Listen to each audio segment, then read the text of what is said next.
Maswerteng umaga po mga ka-STL. Narito na pong resulta ng STL Muntinlupa para sa araw na to, first draw November 29, 2024. Araw ng Biyernes. Naway ang mga natayaan niyo pong mga numero kanina ay manalo nawa ngayong umagang ito, 11 AM. Kaya kunin niyo na po yung mga tickets. Narito na po ang resulta.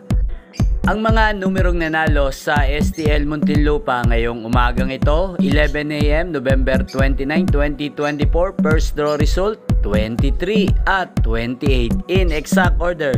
Sa lahat po ng tumaya kanina para sa first draw ng 23 at 28, congrats po sa inyo. Panalo po kayo. Again, 23 at 28 in exact order.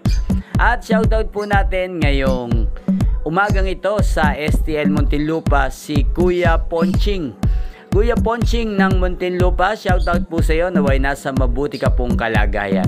At sa lahat po ng mga taga Muntinlupa dyan, shoutout po sa inyo. Inyo pong napanood ang resulta ng STL Muntinlupa sa channel na to, Roderick Hernandez TV. Magkita-kita pong muli tayo mamayang alas 4 ng hapon dito po sa channel na to. Thank you for watching.